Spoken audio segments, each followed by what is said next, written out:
Hey there, and welcome into the Daily Dynasty Show. I'm your host, Spencer Smith, and on today's episode, we're going to be talking about Matt Ryan coming back to the Falcons, Trey McBride's new contract. We are now 3 weeks away from the NFL Draft, and we're going to be covering the top 3 QBs and what makes each unique going into this NFL Draft, the prediction zone, and more. You won't want to miss a thing. Let's go.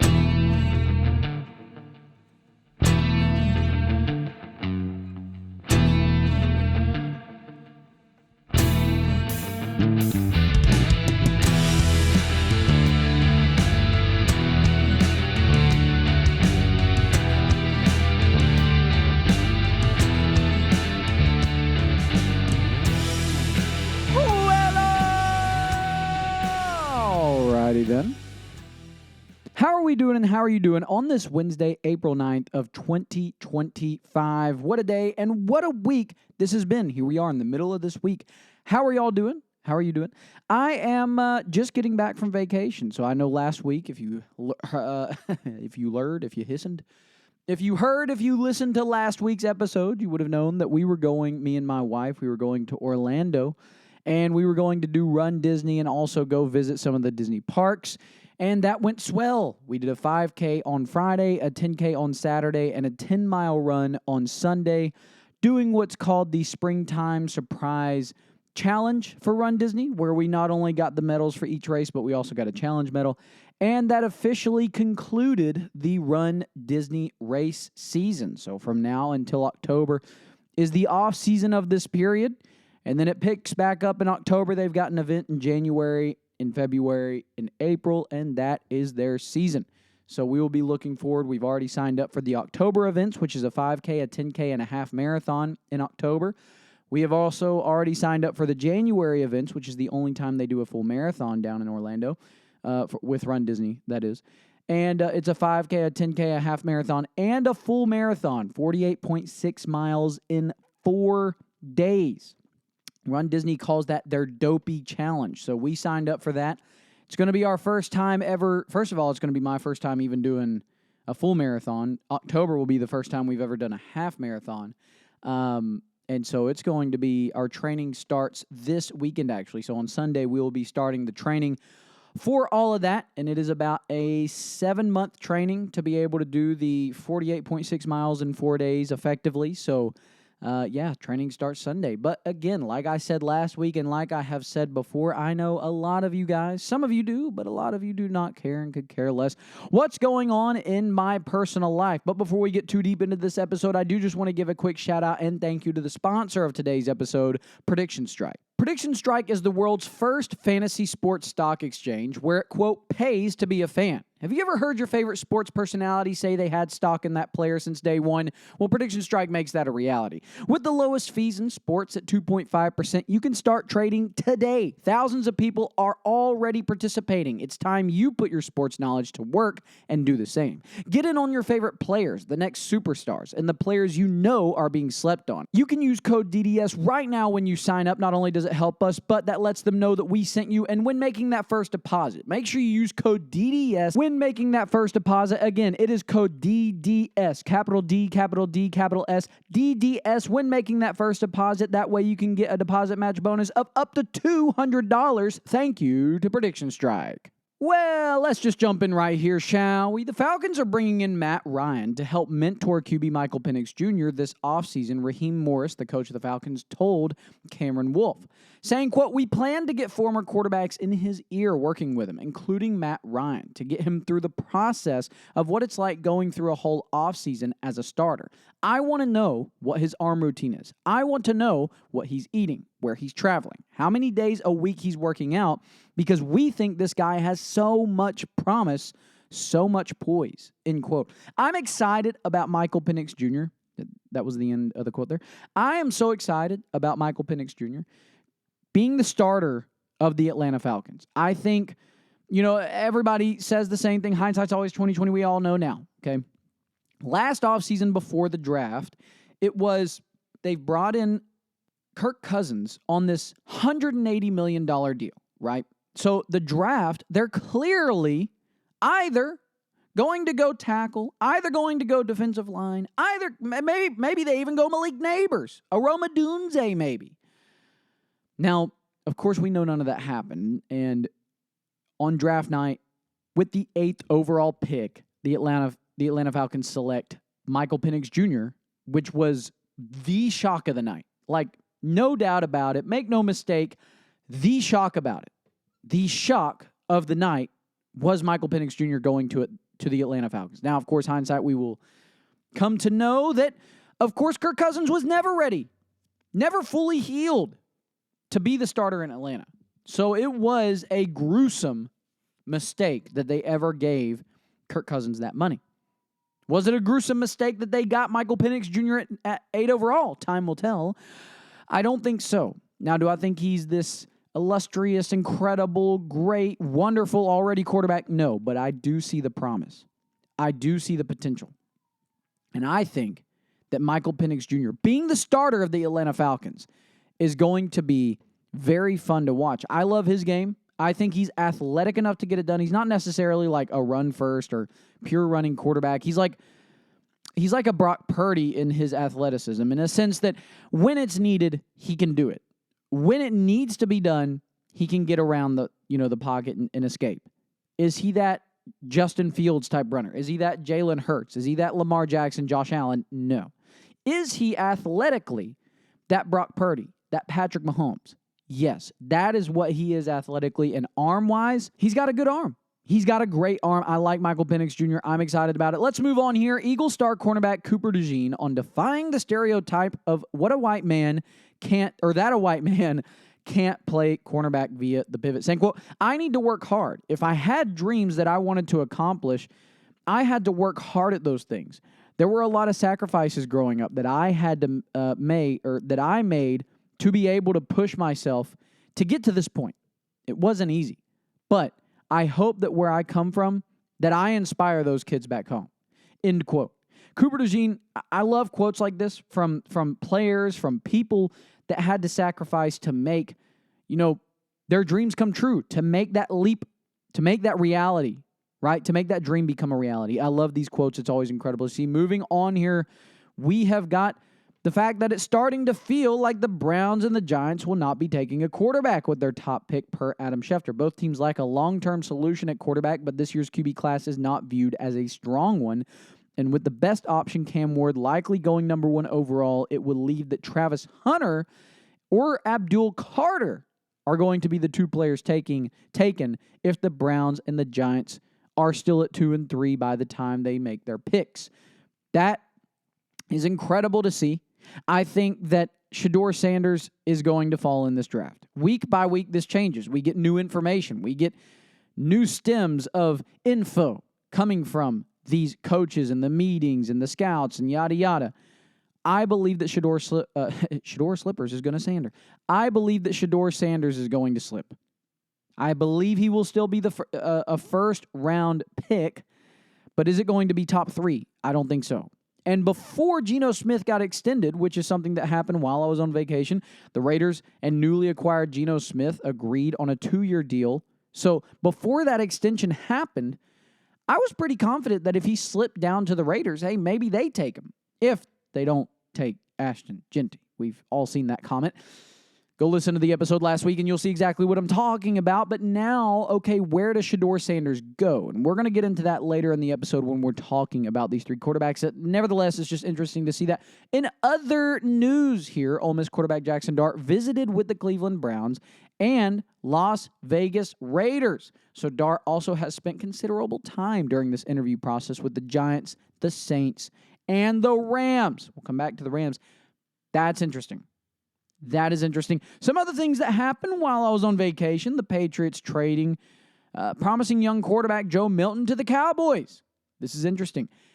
Obviously, Joe Milton is going to sit behind Dak, but can it prove fruitful for the Cowboys that Joe Milton, the athleticism that we saw of him in the Patriots uniform, and at times Patriots fans calling for him to be the starter, will we see Joe Milton learn, sit behind Dak Prescott, and eventually prove fruitful for the Cowboys in one day him being the starter next year or the year after?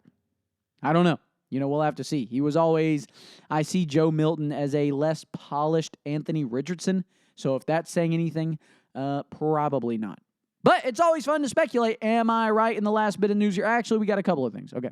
One thing here is that ESPN insider Adam Schefter said that he guarantees the Eagles will be making a draft trade or two during the NFL draft. Well, no duh. Okay, saying, quote, I don't know for who, I don't know for what, I don't know when it will happen. They will be moving and shaking as they usually do in Philadelphia, end quote. Of course. Now, also, a lot of people are saying Tyreek Hill has been linked to the Eagles.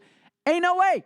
There's no way that's going to happen, okay? There's no way Tyreek Hill is going to the Eagles. I believe the team that is trading for Tyreek Hill, if he actually is leaving Miami, if that is something that is actually happening, I believe the team that is acquiring Tyreek Hill in that contract is somebody with a lot of money to spend, but not a lot of brain to use it. So they're going to make some big trade to Miami and then have to flip and front the bill, if you will, front the bill. They're going to have to make that sacrifice money-wise to bring in Tyreek Hill. And you know that with Tyreek Hill will not come just the settling of the contract that he has now. He will probably want another one. So it's going to have to be a team with a lot of money but not a lot of brain, in my personal opinion, trading for Tyreek Hill, unless there's a deal in the works where the majority of the contract actually is still paid from Miami and Tyreek Hill and this new team that he goes to. It is similar to the Denver Broncos trading away Russell Wilson, letting him go. Something like that. It would be similar to that.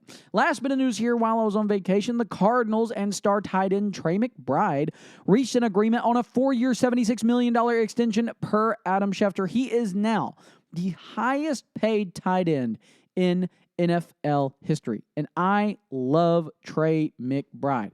Trey McBride, especially in Dynasty fantasy football, is a Dynasty darling when it comes to the tight end position. We know that last year he finished tight end 2. 2023 he finished tight end 7. And the year before as a rookie sitting behind Zach Ertz finished as the tight end 41. So not a lot of playing going on there, but we do know that in 2023, it took until about week 6 for him to actually get going, as that is when Zach Ertz made his way over to Washington. And from there, we never looked back. Trey McBride goes on a run where he's tight end 12, tight end 20, tight end 1, tight end 2, tight end 7, tight end 3, tight end 3, tight end 21, tight end 12, tight end 7, right? And then this past year, like I said, in 2024, he finished as the tight end 2 with over 1,100 yards, 2 touchdowns. Now, of course, that was the big, hubbub of last season. Oh my gosh, is Trey McBride ever going to get a touchdown? Because it wasn't until week 17 did he get his first one. And of course, in week 18, he got a second one. So he could have, that would have been insane. Had he had, I don't know, just a few more touchdowns on the year, he would have far and away finished as one of the best tight end seasons in fantasy football. It's just unfortunate that Kyler Murray couldn't get him those touchdowns, but either way, Trey McBride getting this contract makes sense at 25 years old. He will be 29 when this contract ends, and I'm excited for Trey McBride. Congratulations to Trey McBride. And that's really all I got for you on the news segment side of things here. Now, let's transition into, we've got 3 weeks until the NFL draft, so right now we're going to be covering the top 3 QBs and what makes each unique. Let's go.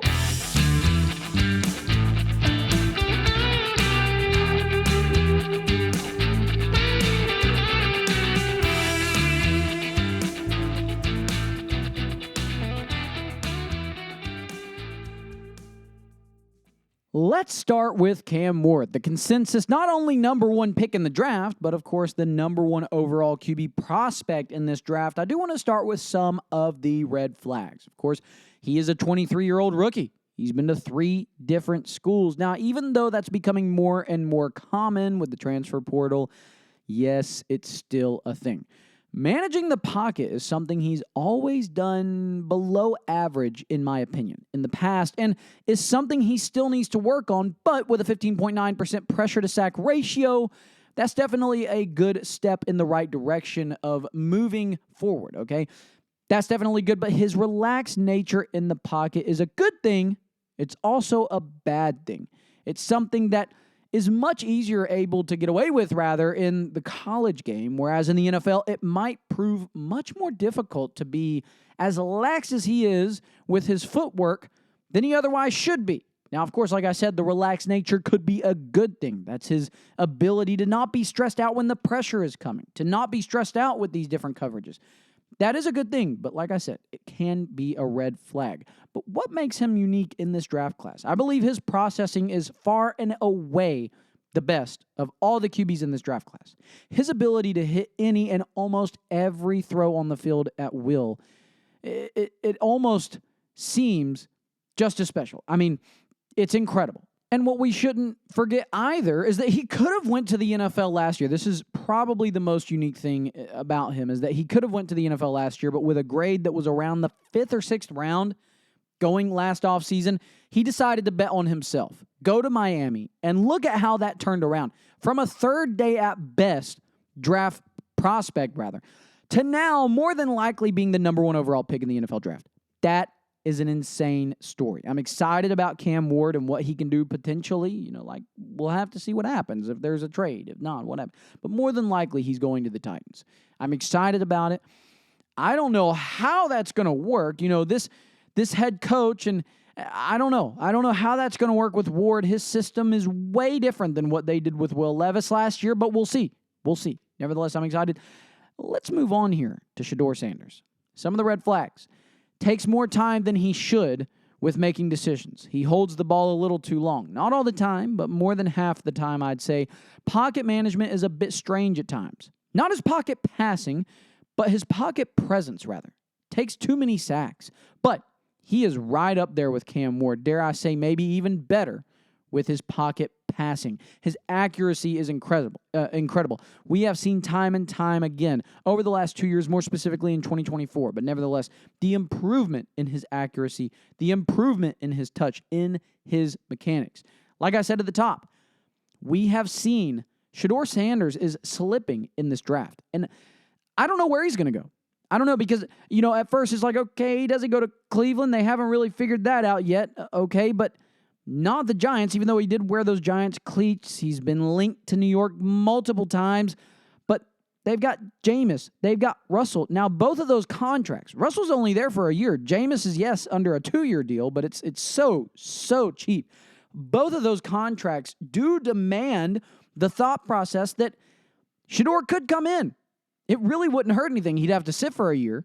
But Russell's going to be gone after this season. Jameis Winston's pay is definitely nothing warranting him to be the starter next year, if he's even still on the team. So it makes sense that they could, but it also makes sense that if Abdul Carter is there, because the Browns decide not to for whatever reason, that they go get Abdul Carter. And instead of getting Shedeur Sanders, they wait until next year. We've seen that time and time again over this offseason, that maybe instead of getting Shedeur Sanders, they wait till the next draft class and they lean with what they got. I don't know what's going to happen. You see Shedeur Sanders linked to the Raiders. Well, then again, like I said, Geno getting extended, that's a different contract. That is, he's playing there the next 3 years as the quarterback. What are you going to do? Have Shedeur Sanders wait until year 4? Jordan Love all over again? That doesn't happen. That's why that story is unique. That's why he's unique, is that doesn't happen. I think the lowest that Shedeur Sanders goes is to the Rams, but that's far. That is deep in the first round. I believe, I'll have to be fact-checked, I believe that is pick 26, I think. And if he were to fall there, what are the Rams doing at quarterback after this year? They've got Stafford for this season, but what are they doing after this year? Does Shedeur Sanders sit in L.A. for a season under Stafford to start in 2026? That would be good. I think that would be good. But with the loss of a draft pick, it's hard for the Rams to be able to trade up. It's not like they've got the equity to do it that much unless they want to give a haul for what they believe Sanders is. But could Sanders fall that far is the question. I don't know. We're going to see, but I think that's the lowest he would fall is to the Rams. And if he got drafted there, I wouldn't mind it. Let him sit under Stafford for a year and be the better version of himself going into 2026. But could he be drafted still top 10? It's possible. It's possible, right? I don't know. We'll have to see. It's tough. It's tough. He's slipping. But let's move on here to Jackson Dart. Wow, is he a crazy prospect, okay? Toughness, moxie, grit, not caring to throw the ball when he's about to get destroyed in the pocket. That's a good and a bad thing. Just ask Will Levis. Those are all solid attributes. Of course, the ability to be tough, that moxie and grit, it's a good thing, right? But that also ability to not care to throw the ball when he's about to get destroyed, Oh, gosh, in the pros, it's got to be, if you are already an incredible prospect, intangibles are off the roof. Nobody's going to care that you do the hero ball occasionally. Look at Josh Allen. But when it doesn't work, most often, ask Will Levis where he's going to be playing in 2025. More than likely on the bench. Now, he lacks inconsistency. Again, these are red flags. He lacks inconsistency, a lot like Herbert in his final year at Oregon, although I don't see that leap like Herbert made in the pros. That doesn't happen that often. Okay, he lacks in processing the game at times, which is in line with the other top QB prospects, most likely, Shedeur Sanders, but he lacks in processing the game. He struggles with accuracy as well, but more importantly, when the game crumbles, when the game plan is tossed in crunch situations, and now it is relied upon Dart to just be the guy in the moment, I'd say about 60% of the time, it looks pretty rough in those moments. Just watch the end of that Florida game, and you'll see exactly what I'm talking about. Overall, though, I think Dart, he's a cool prospect. Someone I would like to see go in the second round, but I don't think that's going to happen. What makes him unique is that moxie, okay? Is that almost Johnny Manziel style of I don't care more than Shedeur Sanders. Shedeur Sanders, the media says that that's what he's like, but he has it more refined. Whereas Jackson Dart, he is a wild card, okay? I would like to see Jackson Dart go to the Steelers. I would like to see that.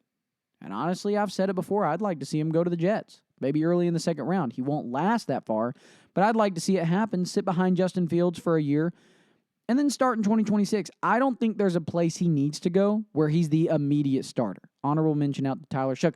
Those are all of the quarterbacks. Those are the three that I'm going to be covering right now. And now, let's get into what we know you've all been waiting for, the Prediction Zone.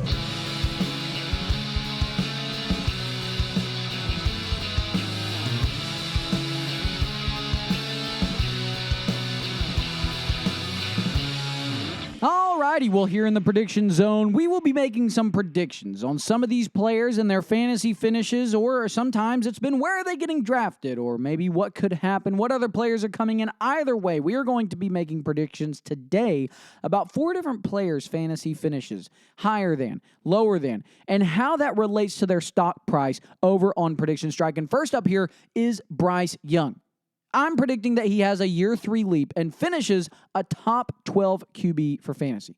We saw Bryce Young have that basically back half of the season last year, surge, and he was able to make this comeback. I believe that Bryce Young is in line, especially with the fact that Chuba Hubbard, he signed that new extension. We've got a full offseason now where there is no question Bryce Young, last offseason, there were some questions.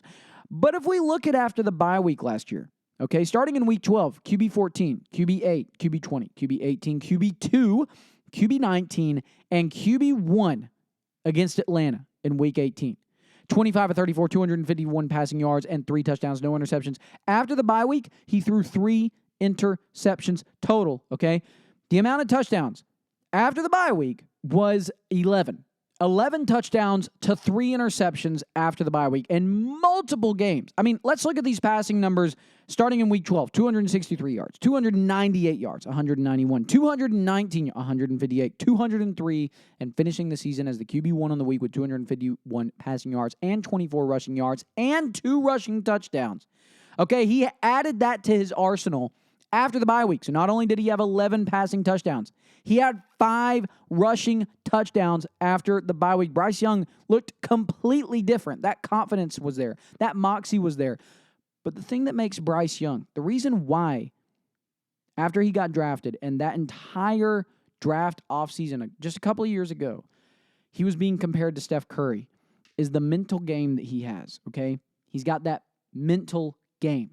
He's so smart. And Bryce Young right now over on Prediction Strike has a stock price of only $5.28. If you believe, like I believe, that Bryce Young is going to have this year 3 leap and have a resurgence, or rather a surgence to his career, then $5.28 is very cheap. I'm buying that all day long. But what exactly does Bryce Young do to the rest of this crew? Well, Chuba Hubbard, I mean, he played so well, he got that deal last offseason. right? Chuba Hubbard's at $13.40. I'm buying. Xavier Legette, the guy that they basically just deemed the DK Metcalf of this team. Listen to the last week's episode and you'll know exactly what I'm talking about. He's at a $2.70 price tag over on Prediction Strike. I'm buying all day, left and right. Next prediction here. Sam Darnold hits a bump in the road and finishes below QB 14. Yes, Sam Darnold was fun to watch last year in an offense that, put me in, coach. I might be able to look good with Kevin O'Connell, Justin Jefferson, and these guys. But now Sam Darnold is on the Seahawks. Yes, with Kenneth Walker. Yes, with Jackson Smith-Njigba and newly acquired Cooper Kupp. Okay? But who's that wide receiver 3? Jake Bobo. Who's that wide receiver 4? MVS. River Craycraft? These are the other guys he's going to be playing with. Okay, so Sam Darnold was last year a fluke. I hope not. It was incredibly fun. Will you be able to reproduce that? Because so far, in all of fantasy, you've only finished above QB 14 once, and that was in 2024 in Minnesota in an offense that is just so QB friendly. Finished the QB 9. That was great. Now, finishing below QB 14 is not terrible. Okay, it's not terrible. What is his price over on Prediction Strike? It's $4.26. If you believe in Sam Darnold that last year wasn't a fluke, you would be crazy not to be buying that up. But if you believe like I do that maybe last year it wasn't necessarily a fluke, he is a good quarterback, but he was just in a system that was very favorable, then you're not buying and probably just going to go ahead and sell. Okay, go ahead and sell at this price tag. All right, up next for me is that Keon Coleman finds his footing to finish a top 20 wide receiver in fantasy. We know. And I was already saying it last offseason anyway before the season started that it doesn't look like Keon Coleman's going to be in line to be very good his rookie season, okay? That's exactly what it was. It wasn't meant to happen. They had Curtis Samuel as their wide receiver 1 going into last year, okay? Mix that in with maybe some Joshua Palmer talks, okay? But either way, Khalil Shakir and Keon Coleman were able to show off last year in moments, okay? Just look at what he was able to do against Tennessee in Week 7. Wide receiver 17 finish, 125 yards. No touchdown, unfortunately. But then the next week against Seattle, 5 of 7, 70 yards and a touchdown. He had these moments, right? Like he had these moments throughout the year. 4 of 5 in Week 1, 51 yards, no touchdown. Unfortunate. But he had the sparks. And we saw that Buffalo was willing to throw him the ball. In Week 17, he had 7 targets. In Week 18, he had 10. Did he make the most of them? No. And, of course, he went against very tough defenses in the Jets and the Patriots. But with a guy that had separation issues coming out of college, he was fast. He had the athleticism. He was an okay route runner. We knew it was going to be tough with a wide receiver room that doesn't have any de facto wide receiver 1 to help get the eyes off of him. Khalil Shakir was so good last year for the Bills that they reward him with a new contract multiple times last year, finishing wide receiver 19, wide receiver 10, wide receiver 10, wide receiver 24, wide receiver 25, wide receiver 18. In the playoffs, he was so solid for them against Denver, 6-6, against Baltimore, 6-7, against Kansas City, 6-7. He was just, his yards per catch was insane when it mattered most in the playoffs, 10.17, 11.17. 6.67, I like Khalil Shakir, but I think Keon Coleman can also get it done and finish top 20. Is top 20 this world-breaking? No, but if he finished at wide receiver 20, that would be such an incredible leap from what he did last season, let's be honest. Now, let's look at the stock price for him over on Prediction Strike, which is currently at $2.86. If you believe in his future with Josh Allen in this Bills offense, $2.86. My goodness, you can go get 10 shares and spend barely over $20 for just 10 shares of them over on Prediction Strike. Make sure you use code DDS when doing it. But I would do that. I would buy. Now, I want to look at one more here, okay? My next prediction is that Justin Herbert, remember who you are. He comes back and he finishes a top 10 quarterback in fantasy. We know that Justin Herbert has this ability to get this done. We saw the first 2 years of his career. He finished QB9 his rookie season with over 4,300 passing yards, but it was even better his sophomore year in 2021 where he had over 5,000 passing yards, 38 passing touchdowns, finishing as the QB2 in 2021. Hits a bump in the road in 2022, finishes QB11, QB17, in 2023, and then finishes QB 12 last year with the new Harbaugh in town. Okay, and I believe now with Najee Harris, with Ladd McConkey going into year 2, Mike Williams coming back. Oh, Quentin Johnston?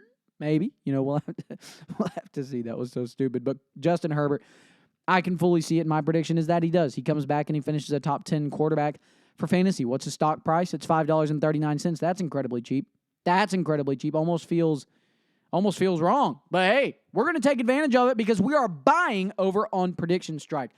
Those are the 4 predictions in the prediction zone. What were they? Let's go over it one more time. Bryce Young has a year 3 leap and finishes a top 12 quarterback for fantasy.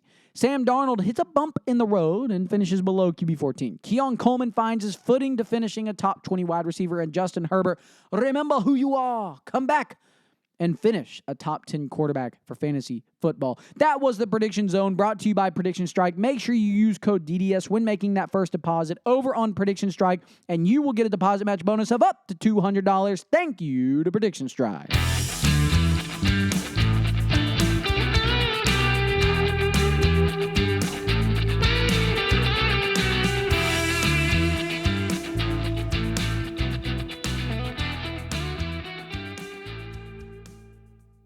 If you made it to this part of the show, I do just want to say thank you very much. It is much appreciated. If you haven't already, make sure you are subscribing wherever you are listening to this over on Apple Podcasts. Hit that little follow button. If you're on Spotify, go ahead and subscribe. And if you haven't already, it means so much. And starting next week, I'm going to go back to shouting each of you out who do this. Leave a 5-star review and make sure you write something. Leave a 5-star written review over on Apple Podcast, over on Spotify, wherever you're listening. I see it all. Please leave a 5-star review. It helps get this podcast out, gets it growing, and again, keeps me to being able to do what I love, which is this. I hope you enjoyed today's podcast. If you did, like I said, just leave a review. It helps. But until next week's episode, see ya.